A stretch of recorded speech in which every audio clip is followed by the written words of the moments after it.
No TJTV de hoje, você vai ver que caiu a obrigatoriedade de avisos de radares instalados nas vias públicas. Vai ver também que os pais de alunos têm como ajudar a coibir os pedidos abusivos feitos nas listas de material escolar.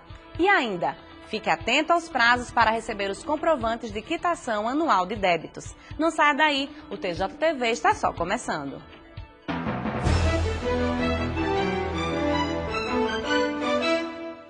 Uma nova resolução do Departamento Nacional de Trânsito desobriga a existência de sinalização de radares instalados nas vias públicas. A possível ausência dos avisos divide a opinião dos motoristas.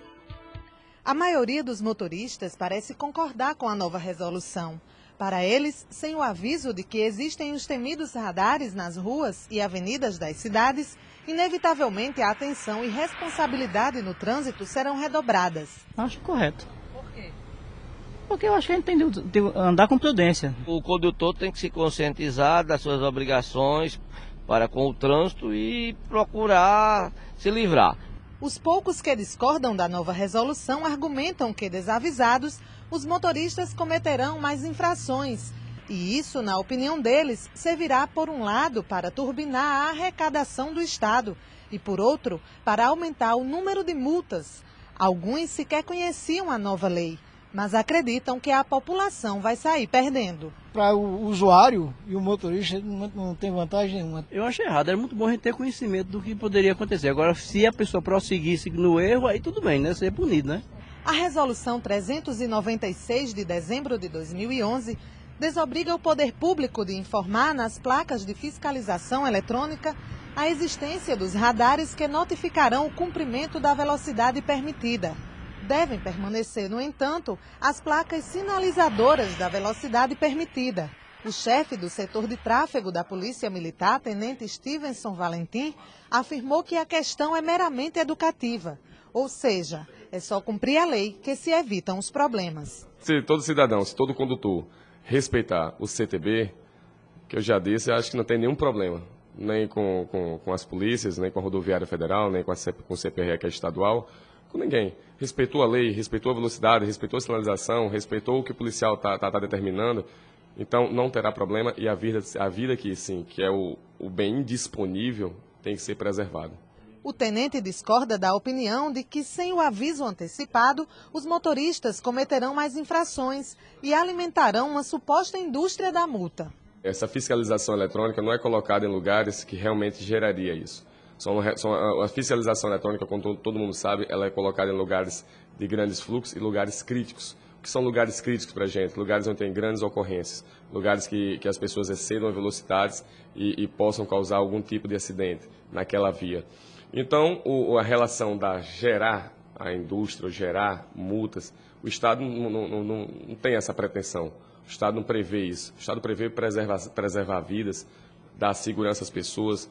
O juiz de direito, Múcio Nobre, destacou que a nova resolução segue uma lógica interessante, porque obriga o motorista a ser atencioso em qualquer situação no trânsito e a não se limitar àquelas em que já estiver avisado sobre possíveis fiscalizações. Ele ressalta que o motorista deve ficar atento às placas que estipulam a velocidade máxima nas vias. Ele alerta que, na ausência desses avisos, prevalecem os limites estabelecidos no Código de Trânsito. Se há limites de velocidade, ou pela lei ou pela placa de velocidade já existente ao lado da via transitável, não há necessidade que se diga que tem um aparelho fiscalizando aquela velocidade. O que não pode é ter um instrumento de aferição de velocidade escondido, oculto. Ele é um instrumento visível, mas não indicativo de onde se localiza esse instrumento, como uma forma de alerta para o condutor reduzir a velocidade que estava ultrapassada a velocidade prevista ou no código ou na própria placa de sinalização, né? As punições para os infratores variam de acordo com a gravidade do ato cometido. Normalmente, o excesso de velocidade é punível com infração grave. Gravíssima, às vezes, porque ela traz consequências danosas.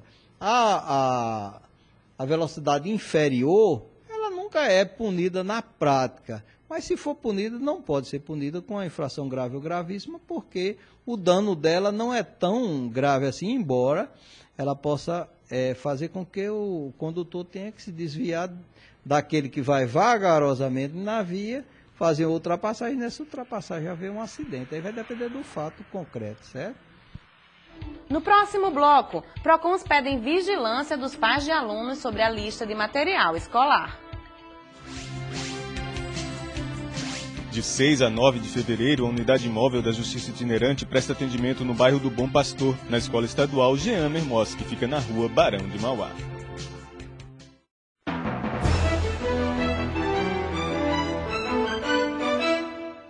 Época de comprar material escolar também é tempo de pais ficarem de olhos bem abertos. Os pedidos abusivos nas listas podem ser coibidos. A agente de saúde, Régia Patrícia, fica apreensiva todo início de ano quando é hora de comprar o material escolar dos 3 filhos, que estudam em escolas particulares. Ela lamenta que, como se não bastassem as mensalidades que já pesam no bolso, tem que comprar tudo o que é solicitado em uma longa lista de material fornecida pelo colégio. Este ano, Régia preferiu pagar uma taxa de R$ 150 por cada filho, para que a própria escola providenciasse o material de uso coletivo. No final das contas, ela fez economia, mas diz que sempre reclamou dos pedidos abusivos das escolas. Papel higiênico, que eu acho que seja da escola, sabonete, que eu acho que seja da escola, mesmo que tivesse preciso o sabonete para uso pessoal dele, mas eu acho que seja da escola, e produtos de secretaria, né, coisas da secretaria, para uso da secretaria, que o aluno não chegava nem a usar. Já a filha única do motorista Janielson Silva estuda em uma escola da rede pública e por isso só precisa comprar o material básico, o que não requer grandes despesas. Mesmo assim, ele falou que é necessária uma economia extra todo início de ano para poder comprar o necessário. Não é muito pesado porque eu só tenho ela. É pesado para outras famílias que devem ter 1, 2, 3 pessoas, 3 filhos, fica um pouco pesado. Mas eu não tá sendo porque eu já me preveni. Sempre no final do ano eu sempre trago ela e proporciono para que ela possa ter sempre o melhor. O PROCON orienta que os pais podem e devem questionar o pedido de alguns materiais quando acharem necessário. A lista deve conter somente material de uso individual do aluno. Pedidos de produtos de limpeza e copos descartáveis, por exemplo, que são de uso coletivo, é proibido. Ao receber a lista, ele faça o levantamento daquela lista de se o aluno realmente vai usar aquele material durante o ano ou se tem algum item de uso coletivo.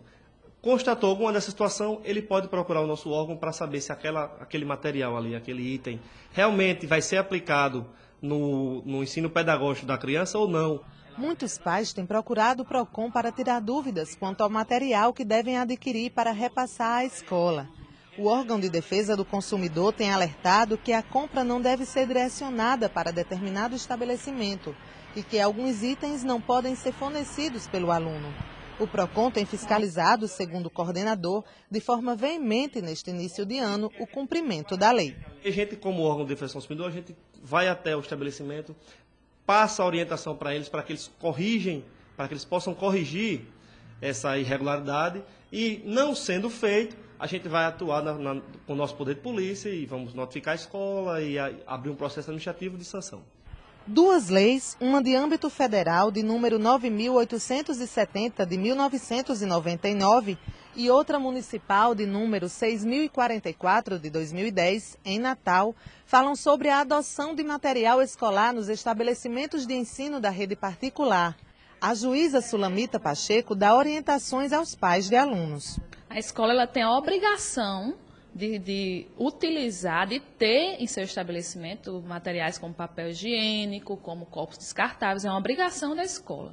Ela pode solicitar aos alunos alguns materiais que seja higiene pessoal, como uma escova de dente, aqueles alunos que passam o dia, mas não pode pedir material que fuja ao que seja material escolar. Elas podem orientar o consumidor, os pais dos alunos, a buscar um determinado estabelecimento, porque com ele já procurou saber previamente se existe ou não material, por comodidade aos pais, mas jamais obrigar os pais e os alunos a comprar em determinados estabelecimentos. A juíza destaca que a escola que desobedecer à lei pode responder judicialmente. Mas, para isso acontecer, é preciso haver denúncia aos órgãos de defesa do consumidor, como o PROCON e o Ministério Público, ou até mesmo com o ingresso de um processo judicial. Ele pode procurar o Ministério Público do Consumidor, se isso vem a ferir todos os pais, eles podem se reunir e buscar o Ministério Público, pode ir ao PROCON, aos juizados especiais, pode ir à Justiça, de uma forma geral, buscar o seu direito como consumidor.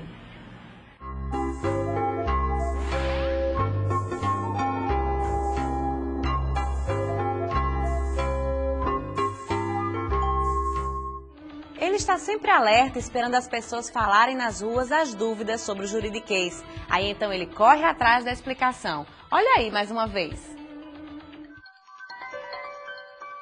Olá pessoal, vocês saberiam me explicar o que é um legado de alimentos? Eu acho que o pessoal na rua também tem dúvidas sobre isso. Vamos ver? O cumprimento do legado de alimentos deverá ser confiado a um dos herdeiros. Que pode ser, eu não sei o que é. Alimento, algum alimento estragado, alguma coisa assim, não? Acho que o que vem de mente é a custódia, a guarda do alimento. Casa, carro, propriedade, alguma coisa assim? Uma obrigação com alimentação, alguma coisa assim. A respeito de comida para uma pessoa de família, assim, que precisa da família? Meu povo, o juiz André Marques, da comarca de Natal, explicou que o legado de alimentos é o que uma pessoa, ao morrer, pode deixar para outra pessoa através de um testamento como recursos ou bens destinados a garantir a sua sobrevivência, possibilitando a aquisição de roupas, medicamentos, alimentação ou mesmo moradia e educação. Deu para entender, pessoal? Então a gente se vê de novo no próximo Juridiquês. Tchau! Veja a seguir. Consumidores podem exigir os comprovantes de quitação anual de débito das prestadoras de serviços.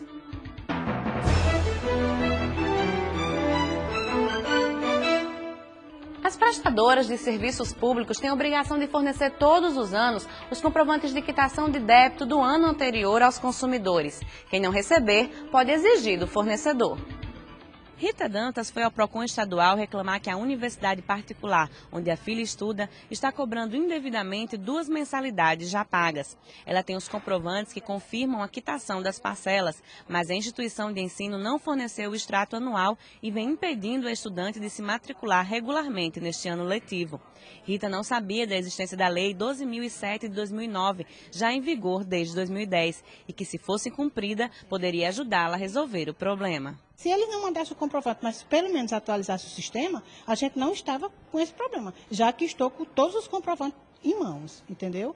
Então, assim, é muito chato, porque você vai ter, a gente anda, se aborrece, sabe? Minha filha está lá perreada, porque o advogado já disse que ela podia assistir a aula, mas ela vai assistir a aula e não vai ter a presença dela, entendeu? Então, eu acho muito chato. E eu vou levar esse caso até a última instância. Esta funcionária pública também não sabia dessa obrigação.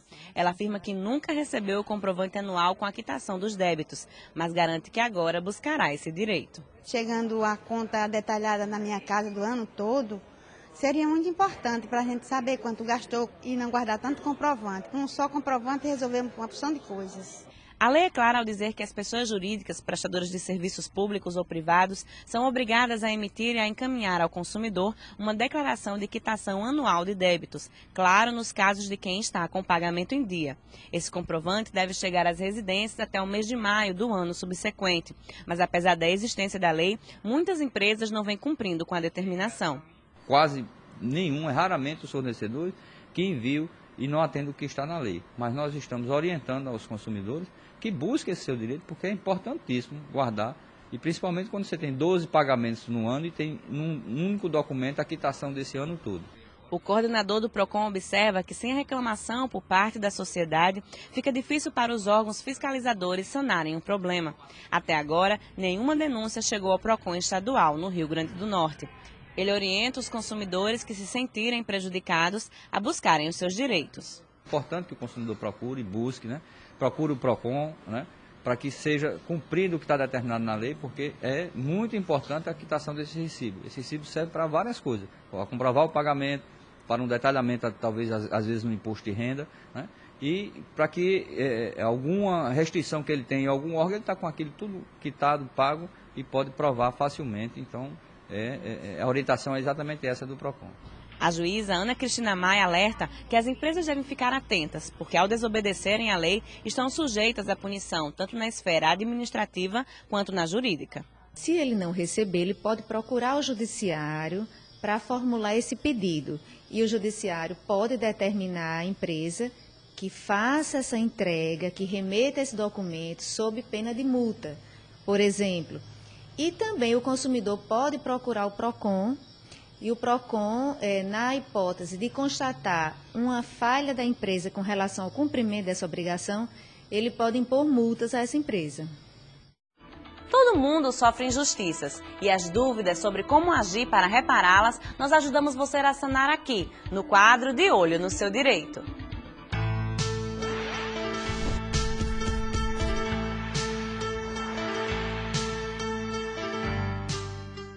O caso que eu tenho é de um jornal aqui em Natal, que eu tenho assinatura, e todas as faturas estavam pagas, e qual não foi minha surpresa quando eu recebi em casa uma carta do cartório de protesto, me cobrando uma coisa que já havia sido paga. Eu queria saber como eu faço para ter o meu direito preservado. Ele deve procurar um dos setores de ajuizamento do juizado especial. Nós temos aqui o central na Ribeira e temos em várias unidades, dependendo do local que ele residir, ele pode procurar o local mais perto dele. Ele deve também ter em mãos a prova de que ele pagou efetivamente a assinatura, que ele está em dia, e que o nome dele foi incluído no SPC, em algum órgão restritivo de crédito, ou teve o título protestado. E com essa documentação, ele procura o ajuizamento do juizado especial e vai ser então dada entrada na ação. Ele pode pedir aí a retirada do nome dele, do órgão restritivo de crédito, se ele tiver efetivamente sido incluído, também a retirada do protesto. Eventualmente, dependendo do que tenha havido, do constrangimento que ele tenha sofrido, uma indenização por danos morais. Isso tudo vai ser analisado pelo juiz, que vai julgar de acordo com as provas que ele tiver. Estas e outras notícias do Judiciário Estadual você acompanha no site do Tribunal de Justiça ou no Twitter. Dúvidas e sugestões podem ser encaminhadas por e-mail. Os endereços estão aí no seu vídeo. O TJTV de hoje termina aqui. Tenha uma ótima semana e até o próximo programa.